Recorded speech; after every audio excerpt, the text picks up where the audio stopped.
तरीके से आपने झूठ बोला कि संविधान बदल जाएगा, आरक्षण हटाना चाहती है भारतीय जनता पार्टी और तमाम अनर्गल गारंटी कार्ड ये वो, तो नहीं तो मणिपुर की बात उन्होंने कही तो क्या नहीं, तो आप वही तो बताइए उसमें आपको क्या गलत दिख रहा है। अगर उन्होंने कहा कि गन कल्चर समाप्त हो गया था, अगर उन्होंने कहा गन कल्चर समाप्त हो गया था, दोबारा आया, कहां से आया, किसने भड़काया, तो नहीं, अरे पहले आप सीखिए, झूठ बोलना बंद करिए, दुष्प्रचार करना बंद करिए और राष्ट्र के लिए खड़े होइए, और राष्ट्र के लिए खड़े होइए। नहीं नहीं, आप कह रहे जनता ने नकार दिया, आप कह रहे जनता ने नकार दिया, नहीं आप कह रहे जनता ने नकार दिया।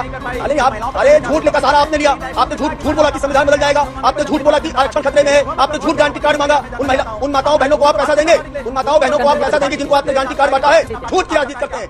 फ्रीपोर्ट अलायंस था, जब फ्रीपोर्ट अलायंस था एनडीए का, तो एक साथ सब बैठक बुलाई गई कि नहीं बुलाई गई, अगर नाम पर हुआ, नाम से, लेकिन झूठ झूठे बोलना, चित्रा जी झूठ बाहर है, क्या जवाब देंगे आप? भारतीय जनता पार्टी पूछ रही हूं अनुराग जी से, उनका जवाब तो दे दें।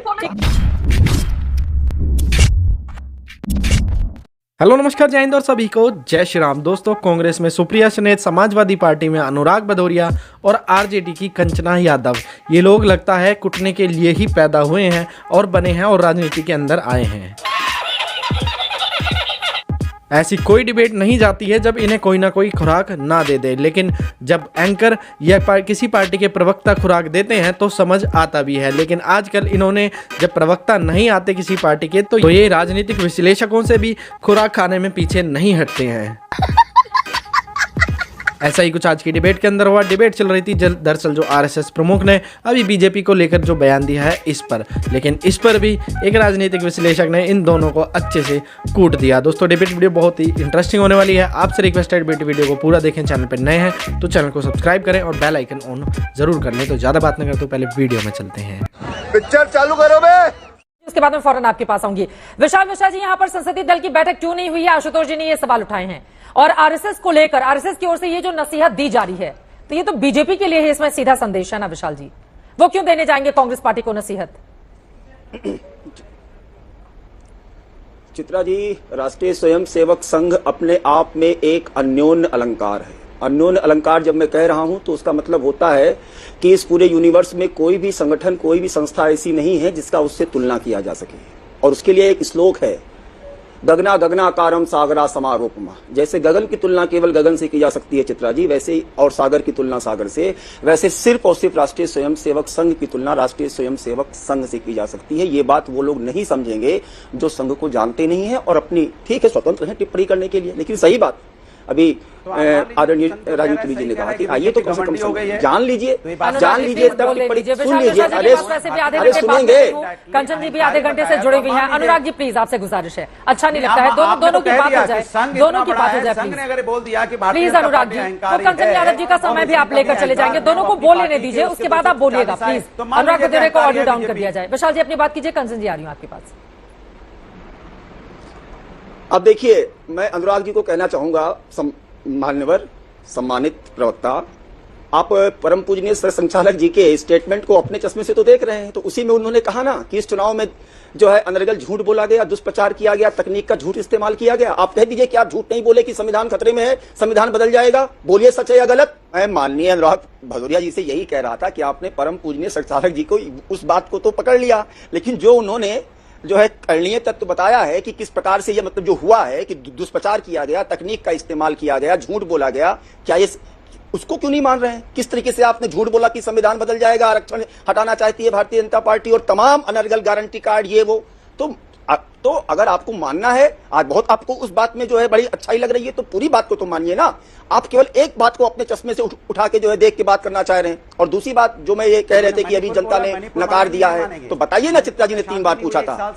अरे हाँ, नहीं तो हाँ तो बिल्कुल बिल्कुल बिल्कुल बिल्कुल जो भी सामाजिक, जो देखिए, राष्ट्रीय स्वयंसेवक संघ माँ भारती को परम वैभव संपन्न बनाने के लिए दृढ़ संकल्पित है, तो जो भी तत्व माँ भारती को परम वैभव संपन्न बनाने में आड़े आएंगे उसकी बात की जाएगी। नहीं तो मणिपुर की बात उन्होंने कही तो क्या नहीं, तो आप वही तो बताइए उसमें आपको क्या गलत दिख रहा है। अगर उन्होंने कहा कि गन कल्चर समाप्त हो गया था, अगर उन्होंने कहा गन कल्चर समाप्त हो गया था, दोबारा आया, कहां से आया, किसने भड़काया, तो नहीं, अरे पहले आप सीखिए, आप परम पूजनीय सर संचालक जी की बातों को करणीय जो है व्यवहार में लाइए, झूठ बोलना बंद करिए, दुष्प्रचार करना बंद करिए और राष्ट्र के लिए खड़े होइए, और राष्ट्र के लिए खड़े होइए। नहीं नहीं, आप कह रहे जनता ने नकार दिया, आप कह रहे जनता ने नकार दिया, नहीं आप कह रहे जनता ने नकार दिया।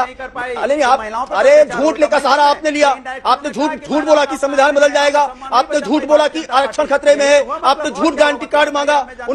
उन माताओं बहनों को आप पैसा देंगे, उन माताओं बहनों को आप पैसा देंगे जिनको आपने गारंटी कार्ड बांटा है। झूठ की राजनीति करते हैं, एकमात्र झूठ की राजनीति, झूठे बोलना, झूठे चबाना, झूठे खाना। अरे विकृत मानसिकता से बाहर आइए कि जो है संघ को समझ पाना आसान नहीं है। तो ये लोग कुछ भी बोलेंगे, अनर्गल टिप्पणी करेंगे। मैं यही तो कह रहा हूं कि परम पूजनीय सरसंघचालक जी की आप जिस बात को कोट कर रहे हैं, तो जो आगे उन्होंने कहा है कि दुष्प्रचार हुआ, फेक जो है बातें फैलाई गई, परम पूजनीय सरसंघचालक जी का एक ऑडियो क्लिप नहीं चलाया गया था। तो वही तो मैं समाजवादी पार्टी के प्रवक्ता से पूछ रहा हूं कि मान्यवर झूठ बोला कि नहीं बोला? तो अब कम से कम एक्सेप्ट कर लो कि नहीं बोलेंगे। परम पूजनीय सरसंघचालक जी की बात को मान लीजिए, करनी है बता लीजिए। नहीं बताइए झूठ बोला कि नहीं बोला? बार बार चिट्टा जी पूरे चुनाव में झूठ बोला गया, पूरे चुनाव में झूठ बोला गया कि संविधान बदल जाएगा, आरक्षण ले लिया जाएगा। और अभी परम पूजनीय सरसंघचालक जी की जिस बिहार के बयान को लेकर कोट किया गया है, उस पे भी मिस नैरेटिव फैलाया गया, उस पे भी मिस नैरेटिव फैलाया गया। और अभी आशुतोष जी कह रहे थे कि नहीं, संसदीय दल की बैठक नहीं हुई। अरे मान्यवर, प्री पोल अलायंस था, इतना तो राजनीति आप भी समझते हैं। प्री पोल अलायंस था, जब प्री पोल अलायंस था एनडीए का, तो एक साथ सर्वदलीय बैठक बुलाई गई कि नहीं बुलाई गई? नाम प्रपोज हुआ, नाम से कैंडिडेट, लेकिन झूठे बोलना। चित्रा जी झूठ, चित्रा जी बाहर है, क्या जवाब देंगे आप? भारतीय जनता पार्टी के साथ दिक्कत हो रही है। पूछ रही हूं अनुराग जी से, उनका जवाब तो दे दें। ठीक है, आप कह रहे हो कि आरएसएस को, आप चित्रा जी चुप कराइए। चित्रा जी, आरएसएस को मैं एक बार बोल लूं, एक बार, आरएसएस बिल्कुल सही कह रहे हैं कि आरएसएस को पहचान आसान नहीं है, बिल्कुल आसान नहीं है। क्योंकि मैंने पहले अपने वक्तव्य में बोला, आरएसएस चूंकि ये देख रहा है कि भारतीय जनता पार्टी हार गई है, हम उसको हारने से नहीं बचा पाए, तो सेफ साइड खड़ा होना चाहती है। अरे जनता ने हराया है भारतीय जनता पार्टी को, आरएसएस तो जिताना ही चाहती थी। आरएसएस तो कभी नहीं बोली, जब पहलवान महिलाओं के साथ अत्याचार हो गया था आरएसएस कहां थी? पहलवान महिलाओं को घसीटा जा रहा था, आरएसएस कहां थी? हाथरस की बेटी के साथ अन्याय हो रहा था, हाथरस कहां थी? किसानों के ऊपर अन्याय हुआ, किसानों की मौतें हुई, हाथरस नहीं, तब आरएसएस कहां थी? आरएसएस कहां थी जब बेरोजगार लोग आत्महत्या कर रहे थे? आरएसएस कहां थी जब छात्रों का पर्चा लीक हो रहा था? आज आरएसएस इसलिए आ रही है विपक्ष के साथ खड़े होने के लिए, क्योंकि उसे पता है कि जनता विपक्ष के साथ खड़ी है, इसलिए जनता के साथ खड़ा होना दिखाना पड़ेगा। अगर नहीं दिखाओगे तो एकदम साफ हो जाओगे। इसलिए वो बीजेपी को बचाना चाहती है और ये दिखा के बचाना चाहती है हम जनता के साथ खड़े हो गए, आके हम जनता के मुद्दों पे बात कर रहे हैं। अरे जनता जब परेशान थी, महंगाई बेरोजगारी से जूझ रही थी, तब आरएसएस नहीं आया। जब अत्याचार हो रहा था महिलाओं पे, आरएसएस नहीं आया। आज जनता ने हराया है भारतीय जनता पार्टी को, जनता ने सत्ता से उतारने की कोशिश की है। जनता आज भारतीय जनता पार्टी को बीजेपी हार गई तो देश का प्रधानमंत्री कौन बना है? अनुराग भदौरिया जी, बहुमत दिया है। बीजेपी हार गई, आपकी बात मैं मान लेती हूँ, कौन बना है देश का प्रधानमंत्री? आप लोग स्वीकार कर पा रहे हैं, नहीं कर पा रहे हैं इस बात को? इतनी खुशी मुझे आज